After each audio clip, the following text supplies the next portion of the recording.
Sony has brought some great new soundbars and speakers to the table, and I have all three of their systems, the HT-A5000, HT-A7000 soundbars, and the HT-A9 non-soundbar 4-speaker system. I'll compare them all with the new RS5 surround sounds with upward firing sound, and both the SW3 and SW5 Subs to find out which system is right for you. And if you can't decide, at least I'll pick my favorite based on the quality and cost. So stick around and find out.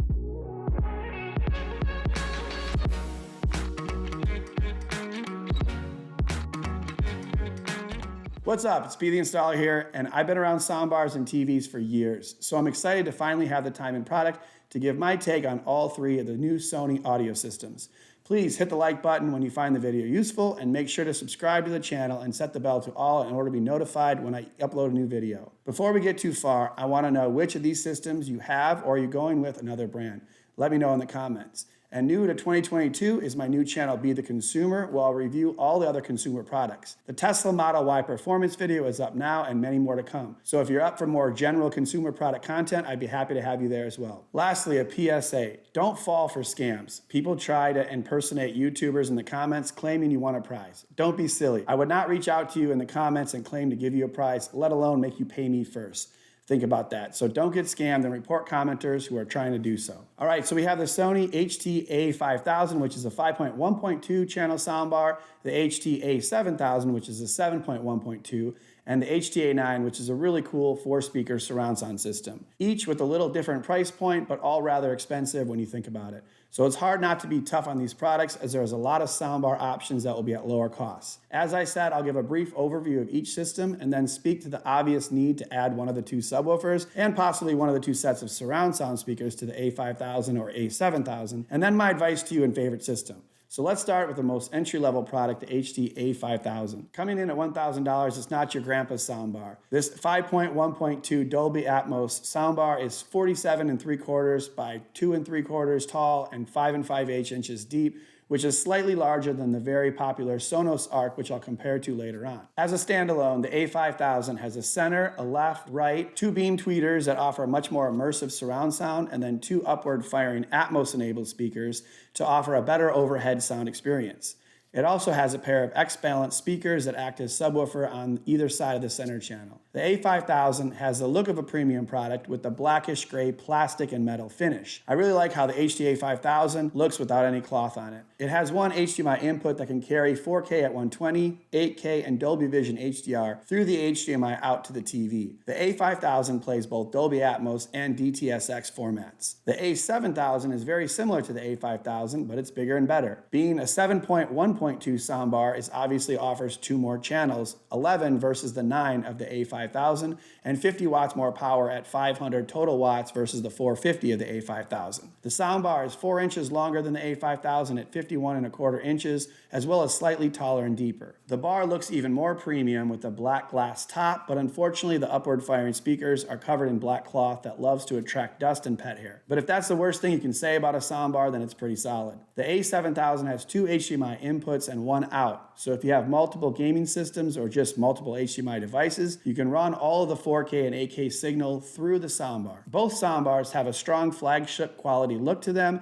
and can be paired with any TV, large or small, but the A7000 is likely a better match for the largest of TVs, being over 51 inches long, and is $400 more than the HT-A5000 at $1,400 as a standalone option. If you're looking for something truly different, then the Sony HT-A9 is quite unique. This system comes with 4 light pearl gray bookshelf speakers that are wall mountable, each with an upward firing X-balance speaker, another wide X-balance woofer, a soft dome tweeter, and 2 microphones for room correction. The 4-unit speaker uses all kinds of sorcery to create up to 12 phantom channels with Sony's 360 spatial mapping. Without a soundbar or center channel speaker, your HT-A9 speakers connect to the TV via a central hub that everyone notices looks a lot like an Apple TV, but is larger. This hub has a single HDMI input and output that can again carry 4K 120, 8K, and Dolby Vision to the TV playing Atmos and DTS:X. The HT-A9 system has the most power at 504 watts, which is about 42 watts per channel times the 12 different speakers, and comes in at the high price of $2,000 without a sub add-on, but is the only system of the 3 that comes with 2 rear speakers included. All 3 of these speaker systems can be paired with one of 2 subwoofers, while the HT-A5000 and 7000 can have either the SA-RS3s or the SA-RS5 surround speakers. Now, as good as any soundbar is, from a cheap stereo soundbar to the $2,500 Sennheiser Ambio, one thing remains the same. Most buyers will appreciate having a solid subwoofer added to the system. It is just too difficult to reproduce the deep low-end bass with little built-in subwoofers.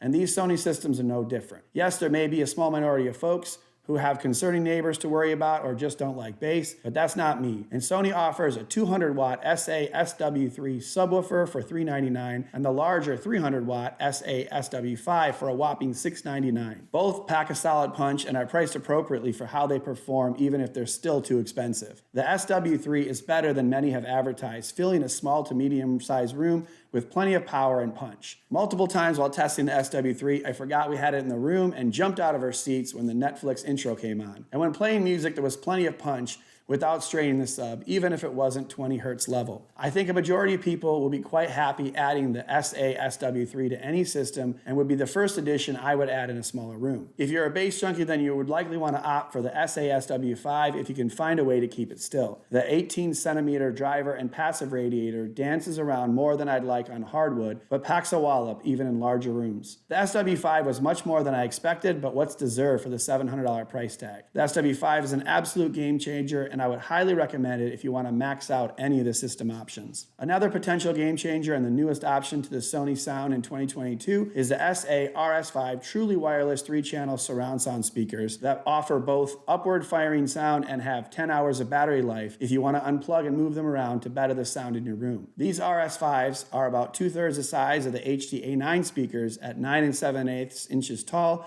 by 5 3/4 by 5 3/8 inches deep, but have a similar speaker pattern. Unlike the HT-A9, these surround speakers are black and covered in cloth, but still look very premium. The top of the speakers have plastic grills with power and optimize buttons. On the front, you see both a status button and 3 dots to indicate the overall battery level. Overall, the speakers look quite impressive, but I'll note that each channel is only 30 watts or 90 watts per speaker versus the 126 watts per speaker of the HT-A9. The other surround option for the A7000 and A5000 is the SA-RS3s, which are straightforward 50-watt wireless rear speakers. While they have a solid look and sound, they do not offer upward firing sound, nor do they have a battery to make them mobile like the RS5s. They are the least expensive option to add to the soundbars at $349, so I'm sure many people will find these enjoyable as surround sound speakers, especially now that both the HT-A7000 and A5000 soundbars are getting the new firmware update that will finally implement the 360 sound mapping that the HT-A9 uses to create such a great sound field. One great similarity that these 3 systems have is I found that the setup to be very straightforward and easy to navigate. On each of the systems, the first step is to find the best wireless signal to use by checking what else is going on around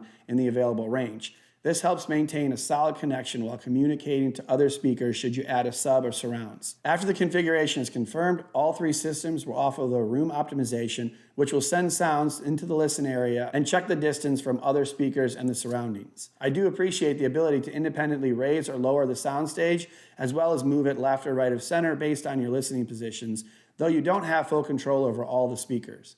After the optimization, you're offered a chance to connect to your phone and add music or just finish up. Indeed, a very simple setup. If you press the home button on the basic remote, you can return to the video menu on the ARC eARC HDMI input to listen to music on Spotify or connect via Chromecast and the various voice assistants.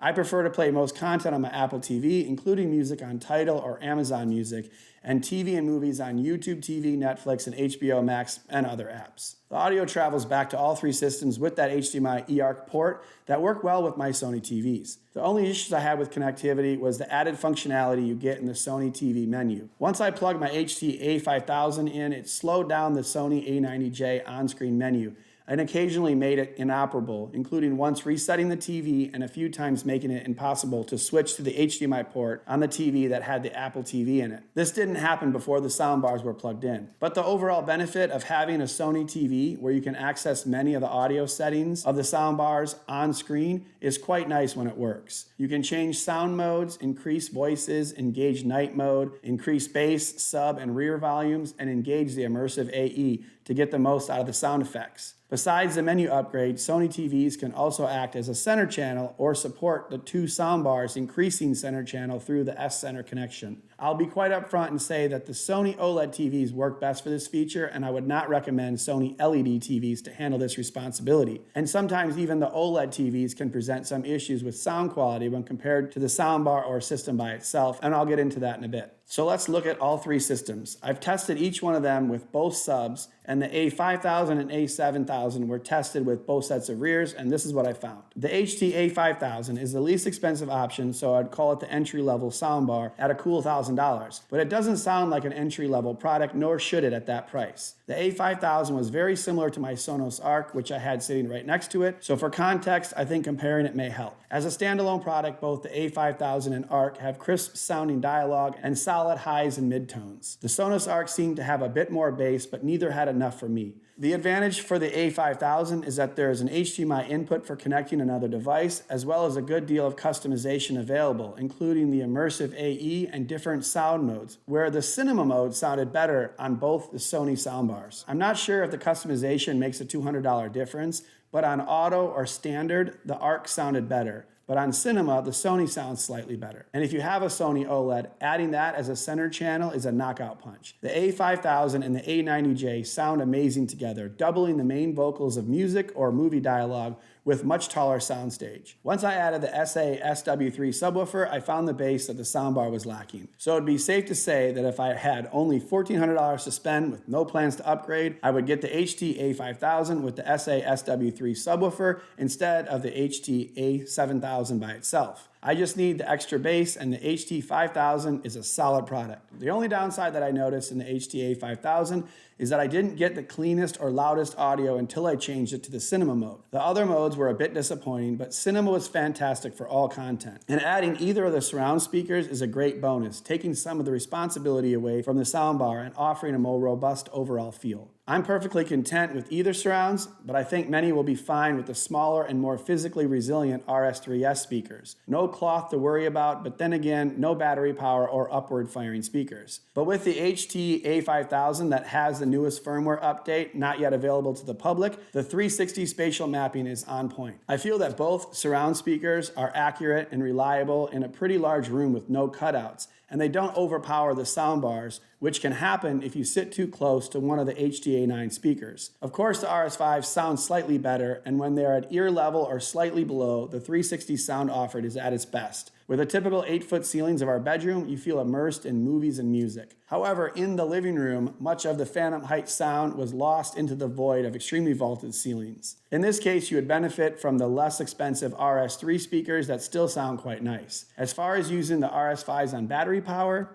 it's cool that you can do it, but for me, it's not very practical. I don't have multiple areas to put surround sound speakers anyways, so I just want to find a home for them and leave them be. I would mount them on the wall, and it wouldn't make sense for me to plug and unplug them just to eliminate the unsightly power cord that can't be buried inside the wall like traditional speaker wires. So wireless rear speakers of any kind present a benefit and their own obstacles to overcome. If I'm going to consider the HT-A7000 soundbar system, again, it would be because I'm looking to improve upon the A5000, and that means I'll need at least the SA-SW3 Subwoofer, if not the larger SW5 Sub, and a set of surround speakers.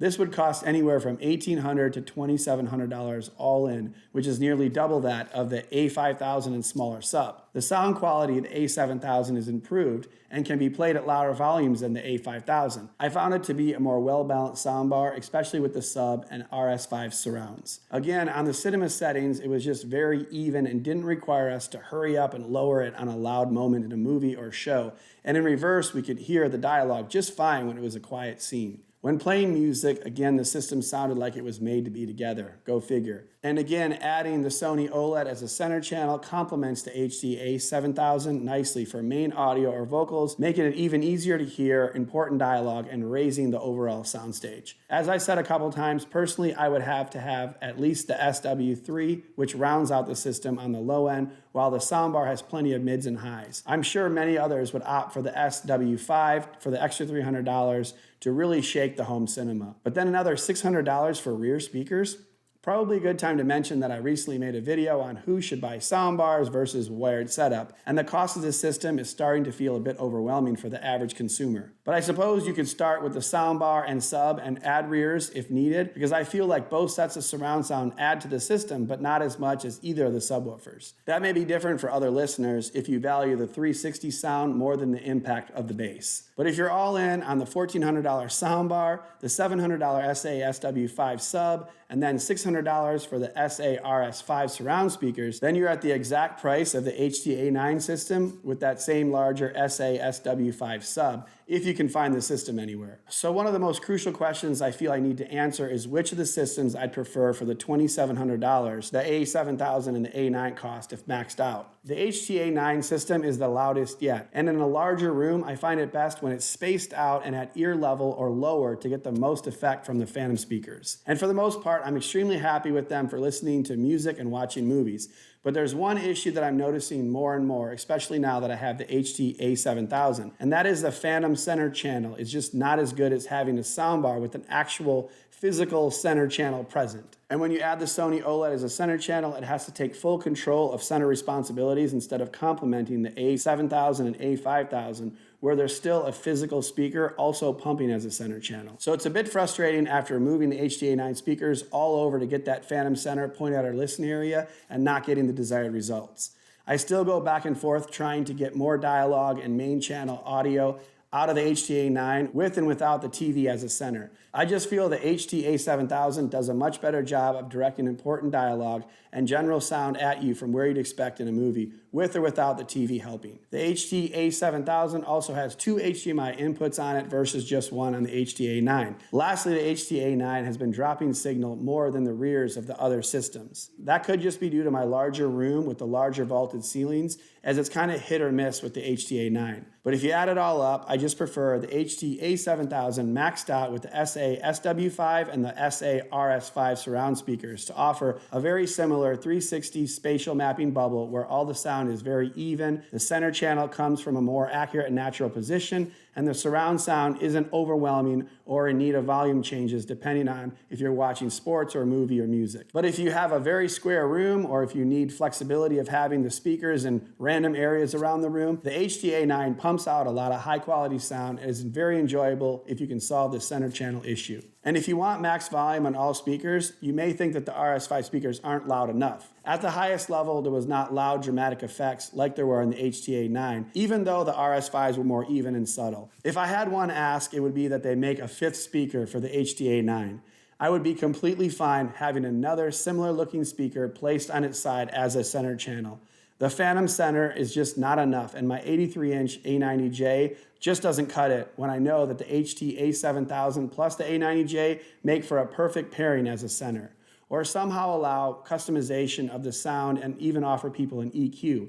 People spending $2,700 on a speaker system deserve to be able to manipulate the EQ to their liking, even if I prefer cinema settings for all content. Another takeaway is that the SA-SW3 is solid for $400. Though the SA-SW5 and Sono Sub for $700 each are both better, there is a substantial benefit for adding the SW3 to these 3 systems, and even more for the SW5 for larger rooms. Well, I hope this video has helped you out. Please let me know what I may have missed or what other questions you may have. Are you more or less likely to buy one of these options, and what about the costs?